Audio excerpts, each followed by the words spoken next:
National institute of technology Jaipur के इस दीक्षांत समारोह में उपस्थित राजस्थान के राज्यपाल श्री हरिभाऊ किशन राव बागड़े जी, मुख्यमंत्री श्री भजन लाल शर्मा जी, MNIT जयपुर के निदेशक professor NP Padhi ji, board of governors के सदस्यगण, गणमान्य अतिथियों, देवियों और सज्जनों, प्यारे विद्यार्थियों, आज के दीक्षांत समारोह में उपाधि और पदक पाने वाले सभी विद्यार्थियों को मैं हार्दिक बधाई देती हूँ। आपकी इस सफलता में आपकी मेहनत और लगन के साथ साथ आप लोगों के माता पिता, अभिभावकों और शिक्षकों के सहयोग और मार्गदर्शन का भी महत्वपूर्ण योगदान है। मैं उनकी भी बहुत बहुत सराहना करती हूँ। आज मैंने जो 20 स्वर्ण पदक दिए हैं, उनमें से 12 पदक हमारी बेटियां ने प्राप्त किए हैं, जबकि उपाधि प्राप्त करने वाले कुल विद्यार्थियों में लगभग 29% है बेटियां। पदक विजेताओं में बेटियां का ये अनुपात इस बात का प्रमाण है कि अगर उन्हें समान अवसर दिए जाए तो ये अपेक्षाकृत अधिक उत्कृष्टता हासिल कर सकती है। मुझे बताया गया है कि इस वर्ष का सबसे बड़ा प्लेसमेंट पैकेज एक बेटी को मिला है। मैं आज उपाधि और पदक प्राप्त करने वाले सभी बेटियों को विशेष बधाई देती हूँ। रिसर्च और डेवलपमेंट के क्षेत्र में महिलाओं की अधिक भागीदारी न केवल देश के सामाजिक और आर्थिक विकास के लिए महत्वपूर्ण है, बल्कि हमारी बेटियों के जीवन की गुणवत्ता में सुधार के लिए भी आवश्यक है। ये प्रसन्नता का विषय है कि हाल के वर्षों में स्टेम में लड़कियों की नामांकन में भी वृद्धि हुई है। ये भी एक सराहनीय तथ्य है कि MNIT की फैकल्टी में लगभग 1/3 महिलाएं हैं। मुझे विश्वास है कि आने वाले वर्षों में ये अनुपात और भी बेहतर होगा। देवियों और स्वजनों, NIT की स्थापना गुणवत्तापूर्ण तकनीकी शिक्षा और अनुसंधान की बढ़ावा देने के लिए उद्देश्य है। ये संस्थान प्रौद्योगिकी से दक्ष और निपुण मानव संसाधन उपलब्ध कराने में प्रमुख भूमिका निभा रही है। NIT के इसी महत्व को ध्यान में रखते हुए इन्हें इंस्टीट्यूशंस ऑफ नेशनल इम्पोर्टेंस का दर्जा दिया गया है। NIT सिस्टम में आधे विद्यार्थी गृह राज्य से आते हैं, जबकि आधे विद्यार्थी ऑल इंडिया रैंक के आधार पर अन्य राज्यों से आते हैं। इस प्रकार ये सिस्टम जहां एक और स्थानीय प्रतिभा को निखरने का अवसर देता है, वहीं दूसरी ओर देश की विविधता में एकता की भावना को मजबूत करने में काम करता है। देवियों और स्वजनों, भारत को रिसर्च तथा इनोवेशन हब बनाने में NIT जैसे तकनीकी संस्थानों की भूमिका अहम है। मुझे बताया गया है कि इस संस्थान में स्थापित इनोवेशन एंड इंक्यूबेशन सेंटर ने अब तक अपने स्टार्टअप कार्यक्रम आयोजित किए, जिससे बड़ी संख्या में प्रतिभागी लाभान्वित हुए हैं। यहाँ के इंक्यूबेशन सेंटर में लगभग 125 स्टार्टअप पंजीकृत हो चुका है, जो रोजगार के नई अवसर पैदा कर रहा है। ये प्रसन्नता का विषय है कि MNIT कई विदेशी संस्थाओं के साथ मिलकर शोध परियोजनाओं पर काम कर रहे हैं। आपके संस्थान द्वारा वर्ष 2023-24 में 35 शोध परियोजनाओं को स्वीकृति दी रही है। अब तक इस संस्थान को करीब 50 पेटेंट्स भी मिले हैं। यहाँ स्थापित regional academic centre for space उल्लेखनीय भूमिका निभा रहा है। चौथी औद्योगिक क्रांति के इस दौर में चुनौतियों के साथ नए नए अवसर भी आ रहा है। इन अवसरों का लाभ उठाकर भारत को टेक्नोलॉजी के क्षेत्र में अग्रणी राष्ट्र बनाने में हमारे तकनीकी संस्थानों की भूमिका अत्यंत महत्वपूर्ण है। MNIT में आर्टिफिशियल इंटेलिजेंस और डेटा इंजीनियरिंग विभाग की स्थापना इस संस्थान द्वारा समय की मांग है, अपने को ढालने की और प्रतिबद्धता को भी दर्शाता है। आपके इन प्रयासों के बल पर मेरा विश्वास मजबूत होता है कि MNIT उत्कृष्टता हासिल करने के लिए तत्पर है।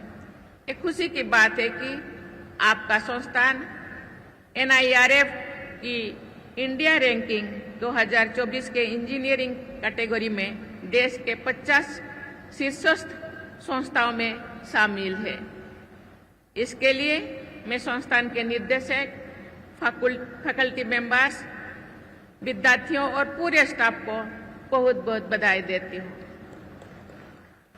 मैं आशा करती हूँ कि आप और अधिक परिश्रम करेंगे तथा MNIT को देश के शीर्ष 10 संस्थाओं में स्थान दिलाएंगे। MNIT के पास तकनीकी शिक्षा के क्षेत्र में 6 दशकों का अनुभव है। ये अनुभव अपेक्षाकृत नए संस्थानों के मार्गदर्शन में सहायक सिद्ध हो सकता है। मुझे बताया गया है कि MNIT पिछले 10 वर्षों से IIIT कोटा का मार्गदर्शन कर रहा है। इसके लिए मैं आपके संस्थान की सराहना करती हूँ तथा आशा करती हूँ कि आप कुछ अन्य संस्थानों को भी हैंड होल्डिंग करेंगे। देवियों और स्वजनों, आज स्नातक होने वाले विद्यार्थियों भले ही इस संस्थान से चले जाएंगे, लेकिन यहाँ से उनका जुड़ाव सदा बना रहेगा। NITs के पूर्व विद्यार्थी देश विदेश की प्रतिष्ठित संस्थानों में जुड़े हैं। सभी NITs को उन विद्यार्थियों को अपने साथ जोड़ने का प्रयास करना चाहिए। इनके अनुभवों एवं संसाधनों से लाभ उठाना चाहिए। आपका ये campus platinum rated green campus है। यहाँ एक मेगावाट का सोलर पावर प्लांट कार्यरत है। इस वर्ष पहली बार प्रवेश लेने वाले विद्यार्थियों ने इस कैंपस में अपने नाम के पौधे लगाए हैं, जिनकी वे अगले 4 वर्षों तक देखभाल भी करेंगे। ये सभी कदम पर्यावरण संरक्षण की दिशा में महत्वपूर्ण है। आप सभी को अपने व्यक्तिगत जीवन में भी ऐसे प्रयास करने चाहिए जिनसे पर्यावरण का कम से कम नुकसान हो। आप सभी को पर्यावरण संरक्षण के लिए नई नई तकनीकी विकसित करनी चाहिए। प्यारे विद्यार्थियों, आप सब अपने जीवन के एक नए चरण में प्रवेश करने जा रहे हैं। आपके समक्ष नई नई चुनौतियां और अवसर होंगे।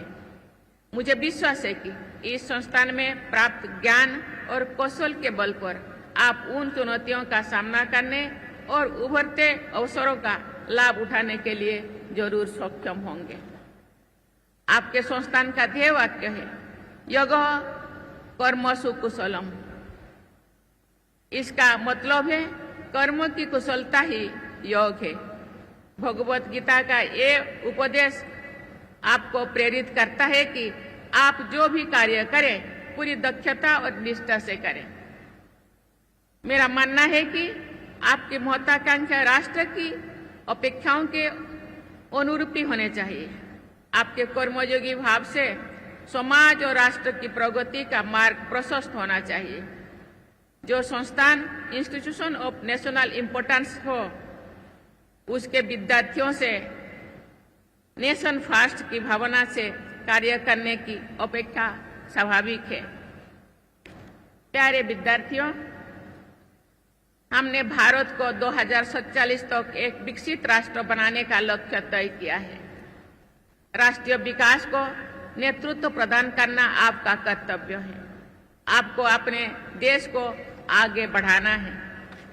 आप अपनी विद्या और दृढ़ संकल्प के बल पर व्यक्तिगत जीवन के साथ साथ देश के भविष्य को स्वरूप प्रदान करने के लिए आगे बढ़ेंगे। मैं आपको हार्दिक शुभकामनाएं देती हूं और आशीर्वाद भी देती हूं। धन्यवाद। जय हिंद, जय भारत, जय राजस्थान।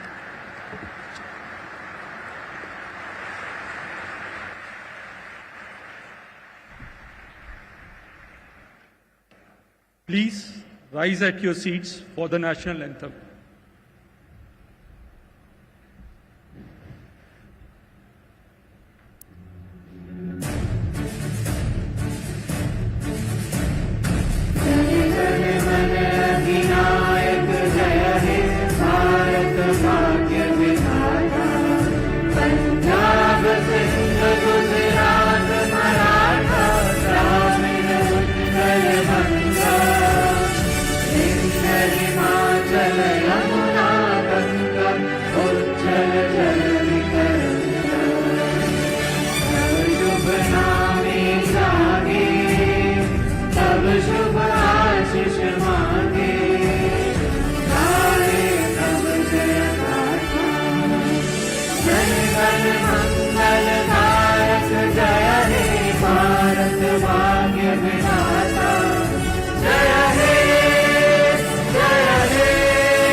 तो दीक्षांत समारोह की मुख्य अतिथि राष्ट्रपति द्रौपदी मुर्मू रही। स्पीच उन्होंने सभी विद्यार्थियों को सम्मानित किया, उनको संबोधन भी किया। तो देखिए, आज राष्ट्रपति द्रौपदी मुर्मू पिंक सिटी यानी कि जयपुर में मौजूद है। MNIT का 18वां दीक्षांत समारोह आज मनाया जा रहा है।